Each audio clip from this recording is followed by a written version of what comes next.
안녕하세요. 저는 올해 30대가 된 결혼 7년차 주부입니다. 아들은 올해 5살, 딸은 3살로 눈에 넣어도 아프지 않는다는 말을 실감하고 있죠.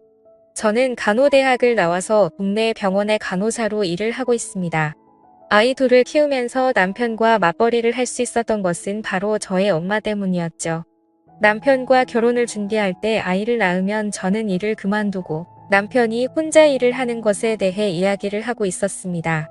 그렇지만 그때 저는 대학을 졸업해서 일을 시작한 지 겨우 6개월이 지났을 때였고, 아이가 바로 생겨서 일을 그만두게 되면 지금까지 해왔던 공부가 너무 아깝다는 생각이 들었습니다. 그래서 저희는 최대한 아이를 천천히 가지자고 이야기하였죠. 그때 저희 엄마가 반대하였습니다. 아이는 젊을 때 낳는 것이 좋다고 하시면서 엄마 집 근처로 신혼집을 마련하면 자신이 아이를 돌봐주겠다고 하였죠. 저도 그렇고 남편도 그렇고 엄마가 아이를 돌봐주면 그것만큼 마음이 편한 일이 없잖아요. 그래서 원래 제가 살던 곳에 신혼집을 장만하고 저희는 결혼을 하였습니다. 남편은 저보다 3살이 많은 직장인이었습니다.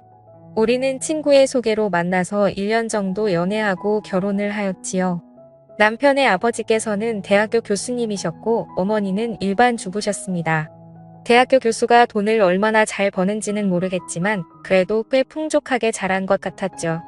저희 결혼할 때도 시아버지께서 많이 신경을 써주셔서 신혼집도 장만하고 그랬거든요. 제 남편에게는 형이 한 분 있었는데 남편보다 2살이 많았습니다. 그런데 남편과는 아주 반대 성격의 사람이었죠. 남편은 공대를 나와서 졸업하고 바로 회사에 취직한 케이스였죠. 그리고 누가 봐도 성실하고 공부 잘하는 스타일이었습니다. 그에 비해 아주버님은 미술을 전공하고 1년 중 절반은 해외여행을 다니면서 자유롭게 인생을 즐기는 사람이었죠. 뚜렷한 직업 없이 디자인 의뢰가 오면 그때그때 일하시는 프리랜서였죠. 저는 좀 보수적인 성향이 있어서 그런 아주버님을 잘 이해 못하는 편이었습니다. 어쩌면 저의 이러한 성향 때문에 제 남편에게 반해서 결혼까지 한 것 같아요. 자유로운 성향의 아주버님이어서 제 남편이 저와 먼저 결혼하고 아주버님은 결혼에는 관심도 없어 보였습니다. 저희가 결혼하고 1년 뒤 저는 임신을 하게 되었죠. 시부모님에게 임신 사실을 알리자 시부모님은 너무 좋아하시면서 맛있는 것을 사주겠다고 주말에 나오라고 하셨죠. 그래서 식당을 예약하려고 하는데 시어머니께서 어른 6명으로 예약해 달라는 겁니다. 제가 의아해서 왜 6명인지 물어보자 시어머니는 아주버님이 여자친구를 데리고 와서 가족들에게 인사를 시키겠다고 하였습니다. 남편은 그 말을 듣고 많이 놀라며 말했습니다. 지금까지 형이 10명 넘게 여자 만났는데 부모님한테 처음으로 인사시키는 거야. 이거 왠지 결혼 생각도 있어 보이는데. 그래, 그러면 잘 된 거지. 아주버님도 언제까지 혼자서 저렇게 살 수는 없잖아. 빨리 짝 찾아서 결혼해야지. 주말이 되었고 저희 식구는 식당에 모였습니다. 시부모님은 저에게 수고했다면서 몸 조심하라고 격려도 해주시고 기분이 너무 좋아 보이셨습니다. 그때 아주버님이 여자친구와 함께 식당으로 들어왔습니다. 그런데 아주버님의 여자친구를 보자마자 저는 너무 놀라고 말았죠. 그 여자친구는 바로 저의 대학교 동기였습니다. 저랑 그렇게 친하지는 않았지만 서로 얼굴은 아는 사이였죠. 저 같은 경우는 학생을 더하고 학교 생활을 좀 활발하게 한 편이었고 아주버님의 여자친구는 학교 활동도 잘 안 하는 조용한 학생이었습니다. 그런데 키도 크고 좀 마른 편이고 얼굴도 하얗고 예쁘기 때문에 아르바이트로 쇼핑몰 모델도 한다는 소문이 있었습니다. 저는 이런 자리에서 그 친구를 만날 거라는 생각을 하지도 못했었는데 세상 참 좁다는 생각이 들었습니다. 아주버님이 여자친구를 데리고 와서 저에게 인사를 시키는데 그 친구도 저를 알아보고 반갑게 인사를 하더군요. 솔직히 그렇게 반갑지는 않았지만 저도 매우 반가운 척 인사를 했습니다. 그런데 원래는 제 임신을 축하하기 위해서 모인 자리였는데 순식간에 아주버님의 여자친구를 인사시키는 자리로 바뀌어버린 것이 좀 서운해졌죠. 티를 내지 않기 위해 무진장 애를 써서 사람들은 몰랐겠죠. 인사를 했습니다. 저도 제가 마음이 임신을 왔다는 것은 인정합니다. 그럼에도 서운한 마음이 드는 것은 제가 어떻게 할 수 없는 일이었습니다. 그리고 저보다는 제 뱃속에 있는 아이가 잊혀진 것 같아 더 서운한 느낌이 들었죠. 집으로 돌아가서 저는 대학교 친구에게 전화를 했습니다. 그리고 식당에서 있었던 일을 이야기했죠. 친구는 놀라면서 말했습니다. 걔 있잖아, 남자 소문 엄청 안 좋잖아. 진짜 난 모르는데 학교에서 만나는 사람 없었던 걸로 아는데 학교에서는 없었지. 그런데 걔 쇼핑몰 모델 했었잖아. 그러면서 유부남 사진 기사랑 바람도 났었다고, 그러고 남자 모델들하고 엄청 만나고 다녔대. 그리고 홍대 클럽 가면 걔 모르는 사람 없다고 그러더라. 이내 아주버님한테 조심하시라고 전해드려. 저는 친구의 말을 듣자 예전 학교에 떠돌던 소문들이 기억났습니다. 어떤 교수와 사귄다는 소문도 있었고 같은 대학교 운동선수랑 사귄다는 소문도 있었죠. 저는 아주버님이랑 그 친구랑 사귀는 것이 솔직히 말해서 싫었습니다. 제가 아주버님 일에 왈가왈부할 것은 아니지만 그래도 남편의 형님인데 그런 소문 안 좋은 여자를 만난다는 것이 마음에 걸렸죠. 구정이 되었고 저희는 시댁에 갔습니다. 시댁에 도착하니 아주버님과 그 친구가 와 있었습니다. 그 친구는 어머니를 도와서 전을 부치고 있었죠. 제가 일을 도와드리려고 하자 시어머니께서는 임신한 사람은 일하지 말고 쉬라고 하셨습니다. 그러면서 저 대신 남편을 불러서 음식하는 것을 도우라고 하셨습니다. 저는 식탁에 앉아 계신 아주버님 옆에 앉아서 이런저런 이야기를 하였습니다. 제가 아주버님에게 물어보았습니다. 아주버님, 여자친구는 어떻게 만났어요? 제가 이번에 태국으로 혼자 여행을 갔었는데 여자친구도 혼자서 여행을 왔더라고요. 그래서 같이 밥 먹고 관광도 같이 다니다가 사귀게 되었죠. 와, 여행 가서 만나다니 로맨틱하네요. 이런 말하면 팔불줄 같지만 여자친구가 좀 예쁘잖아요. 그래서 제가 열심히 쫓아다닌 거죠. 맞아요. 대학교 때도 예쁘다고 남자들이 끊이지 않는다고 그러더라고요. 그러자 아주버님은 음미 있는 표정으로 저에게 물었습니다. 그래요, 대학교 때 인기 많았어요. 그게 저랑은 그렇게 안 친해서 잘은 모르거든요. 그런데 교수님이랑 사귄다는 소문도 있었고 쇼핑몰 모델 하면서 모델들이랑 만난다는 소문도 있었고요. 그리고 홍백클럽에서도 유명하다는 소문도 있었고요. 그러자 아주버님은 웃으면서 말했습니다. 그렇게 인기 많은 애가 내 여자친구라니 기분 좋은데요. 저는 제 귀를 의심했습니다. 아니, 남자 소문이 안 좋았다고 기뜸을 해줬는데 그걸 인기 많은 여자 만났다고 좋아하다니 제 기준으로는 이해가 되지 않았습니다. 잠시 후 온 가족들이 둘러앉아 저녁을 먹고 있는데 아주버님이 웃으며 그 친구에게 말했습니다. 더 대학교 때 남자들한테 완전 인기 많았다면서. 그러자 그 친구는 어쩔 줄 몰라 하면서 말했죠. 아니야, 나 그런 적 없어. 그게 부끄러워할 일이야 자랑스러워할 일이지. 내 여자친구가 예쁘다는 모든 남자들이 인정한다는 소리잖아. 난 기분이 좋은데 그러면서 허탕하게 붙는 것이었죠. 그리고 시부모님에게 그 친구와 결혼을 하겠다고 말하는 것이었습니다. 그러자 저를 제외한 모든 가족들이 격하게 축하를 해주었습니다. 특히 시어머니께서 많이 좋아하셨죠. 자신은 아주버님이 평생 결혼 같은 거 안 할 줄 알았다고 하시면서 그 친구의 손을 잡으시고는 계속 고맙다고 하였습니다. 저는 그 친구에게 악한 감정이 있는 것은 아니었지만 대학교 때 소문이 너무 안 좋아서 아주버님이 걱정되었습니다. 집에 돌아오는 길에 남편에게 제 심정을 이야기했습니다. 그러자 남편은 아주버님이 생각 없이 사는 것처럼 보여도 똑똑한 사람이라고 하면서 걱정하지 말라고 하였습니다. 저 역시도 제가 반대한다고 해서 이 결혼이 취소될 거라고는 절대 생각하지 않았습니다. 다만 마음 어디 한 군데가 계속 찜찜한 기분이었죠. 아주버님과 그 친구는 결국 결혼을 하였고 그리고 한 달 뒤에 저는 출산을 하였고 산후조리와 육아 때문에 아주버님과 형님을 만날 겨를이 없었습니다. 하루는 엄마가 아이를 봐주신다고 하면서 오랜만에 밖에 나가서 친구들과 밥이라도 먹고 오라고 하였죠. 그래서 정말 오랜만에 근처 쇼핑몰로 가서 친구들과 점심을 먹고 커피를 한잔하고 있었습니다. 그런데 난직은 실루엣이 보였습니다. 바로 제 형님이었습니다. 한껏 멋을 내고 어디론가 가는 모습이었죠. 저는 아주버님을 만나러 가나 생각하고 있었는데 어느 젊은 남자를 만나는 것이었습니다. 그리고 함께 레스토랑으로 들어갔습니다. 그리고 며칠 후 저희 시댁 식구들이 다 모일 일이 있어서 남편과 시댁으로 갔습니다. 다들 모여서 이야기를 하고 있다가 제가 형님에게 물었습니다. 얼마 전에 쇼핑몰 오지 않았어요? 그러자 형님은 아무렇지 않게 말을 했습니다. 내 약속 있어서 갔었어요. 그런데 그걸 어떻게 알았어요? 아니 저도 친구랑 약속 있어서 갔었는데 형님이랑 비슷하게 생긴 사람을 봐서요. 아 그랬구나 봤으면 인사하시지 그랬어요.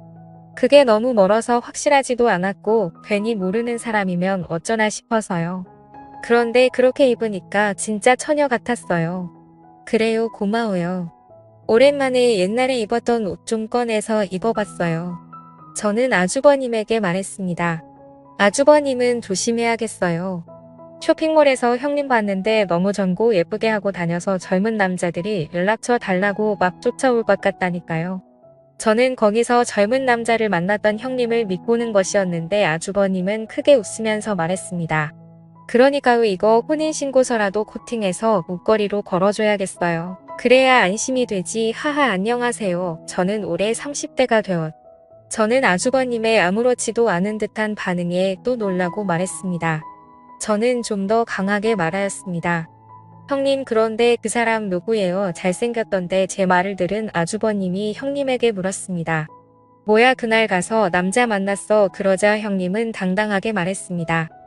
친한 동생이 이번에 취직했다고 맛있는 거 사주겠다고 해서 나갔었어. 그러자 아주버님은 형님에게 말했습니다. 그래서 맛있는 건 왕창 얻어먹고 왔어. 당연하지 그날 배 터지게 먹고 왔어. 잘했어. 저는 두 사람의 대화를 듣고 좀 어이가 없었습니다. 아주버님에게 누구 만나는지 말도 안 하고 나가서 젊은 남자를 만나고 왔는데 그걸 또 아무렇지도 않게 넘어가는 아주버님도 이해가 안 갔습니다. 명절 때 시댁에 다들 모여서 식사를 하던 중에 과거 형님이 쇼핑몰 모델이었다는 이야기를 제가 했었습니다. 그리고 제가 예전 사진을 찾아서 아주버님에게 보여주었죠. 예전 사진 중에는 노출이 좀 있는 사진도 있었고 남자 모델들과 찍은 사진도 있었죠. 그러면서 저는 은근슬쩍 말했습니다. 너무 예쁘지 않아요? 이때는 남자들한테 그렇게 인기가 많았어요. 라고 말하자 아주버님은 또 껄껄 웃으시며 말했습니다. 진짜 인기 많을 만하네요. 저는 다른 시댁 식구들은 안 들리게 아주버님에게 이야기했습니다. 아주버님 이런 사진 찍는 거나 남자한테 인기 많았다는 거 아무렇지도 않아요. 그러자 아주버님은 별일 아니라는 식으로 이야기했습니다. 어렸을 때 이 사람 저 사람 만나봐야지 나중에 실수하지 않는 거라고 생각해요. 그리고 대학교 때 면접 만나기 전이잖아요. 저랑 만나고 나서 잘하면 됐지 이전에 어땠는지는 별로 신경 안 써요. 저는 그날 이후로는 아주버님과 형님에 대해서 아무 말도 하지 않았습니다. 아주버님이 저렇게 생각하는데 제가 말을 꺼내봤자 무슨 의미가 있대 그렇지만 형님의 과거가 신경 쓰이는 것은 어쩔 수 없었습니다. 오지랖이라고 할 수도 있겠지만 아주버님도 가족인데 신경 안 쓰는 것도 도리가 아닌 것 같았고 그냥 혼자서 스트레스 받으며 지내고 있었죠. 그러던 중 시어머니께서 교통사고로 갑작스럽게 돌아가시고 말았습니다. 시어머니께서 타고 있던 택시가 터널에서 다른 차량과 접촉사고가 났는데 택시가 터널 벽에 심하게 부딪히면서 어머니는 그 자리에서 바로 사망하시고 말았죠. 저희 식구들은 모두 큰 슬픔에 빠지고 말았습니다. 무엇보다도 시아버지께서 너무 슬퍼하셨습니다. 그날 이후 제대로 드시지도 못하시고 혼자 멍하게 앉아 계시면서 하루 종일 담배만 피셨죠. 제 남편도 그렇고 아주버님도 그렇고 다른 제정신이 아닌 사람들처럼 보였습니다.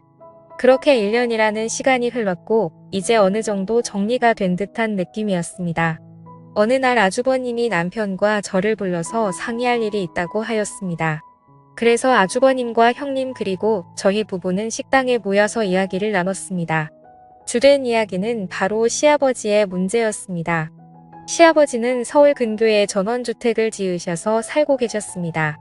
그런데 시어머니께서 돌아가시고 혼자 남으셔서 평소에 식사하시는 것도 문제가 될 것 같아 다들 걱정하고 있었죠. 그래서 아주버님은 자신들이 아이도 없고 형님도 일을 쉬고 있는 상태이고 자신도 정식으로 회사에 출근하는 사람이 아니니 자신들이 시아버지를 모시고 살겠다고 하는 것이었습니다. 사실 저희 집은 아이들 때문에 제 부모님 집과 가까운 곳에 살고 있어서 시댁과는 거리가 꽤 되는 편입니다. 그래서 평소에도 시댁에 자주 가기가 힘들었죠.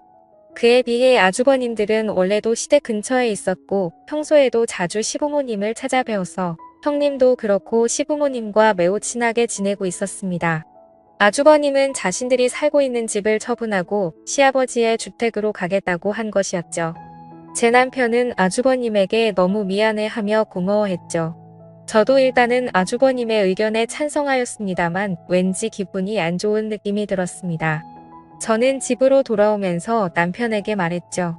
아주버님이 갑자기 아버지를 모시겠다고 그럴까? 이제 아빠도 혼자시잖아.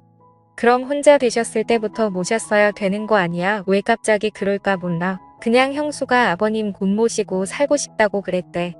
아무래도 아빠 혼자 계시는 게 마음에 걸렸나 보지. 형님이 억울해서 형도 아버지 모시고 사는 거 결심한 거라고 그러더라고. 저는 뭔가 느낌이 안 좋았습니다. 형님이 아무래도 아버님이 사시는 그 전원주택을 노리고 그곳에 들어가는 느낌이었습니다. 그 주택은 넓기도 하고 가격도 꽤 되는 것으로 알고 있었죠.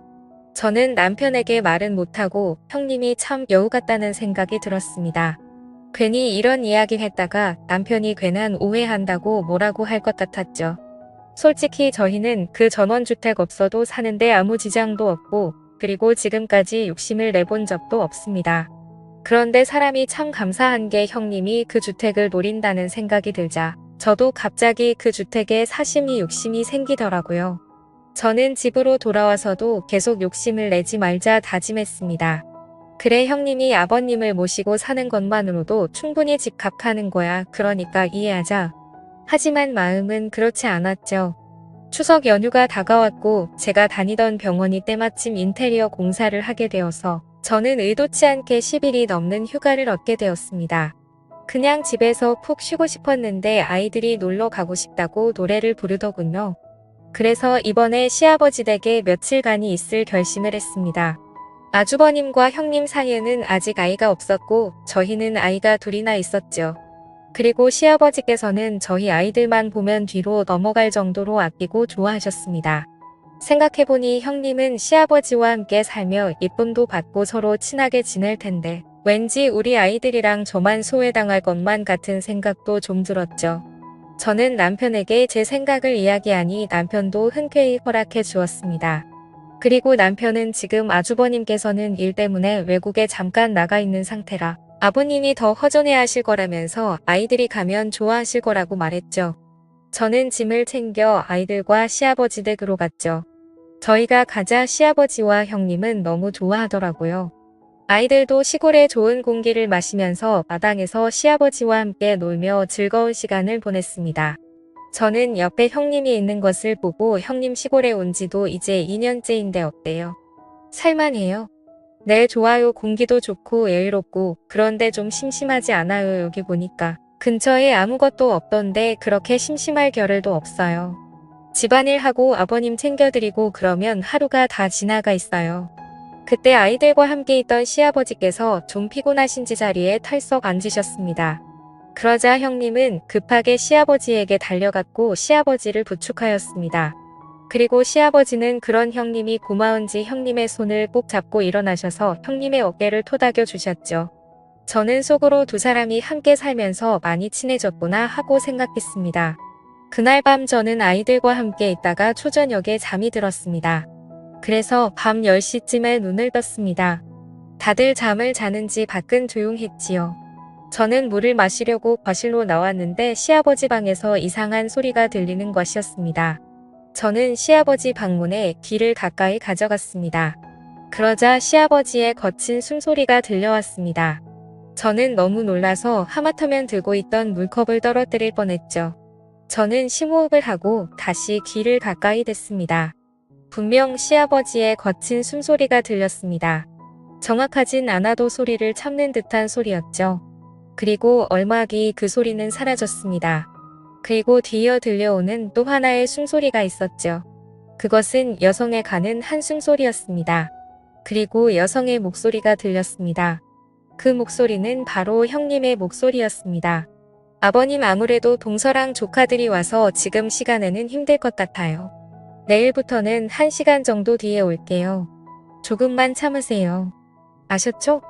그래 우리 세아가 없었으면 어쩔 뻔했니? 아니에요. 제가 좋아서 이러는 건데요.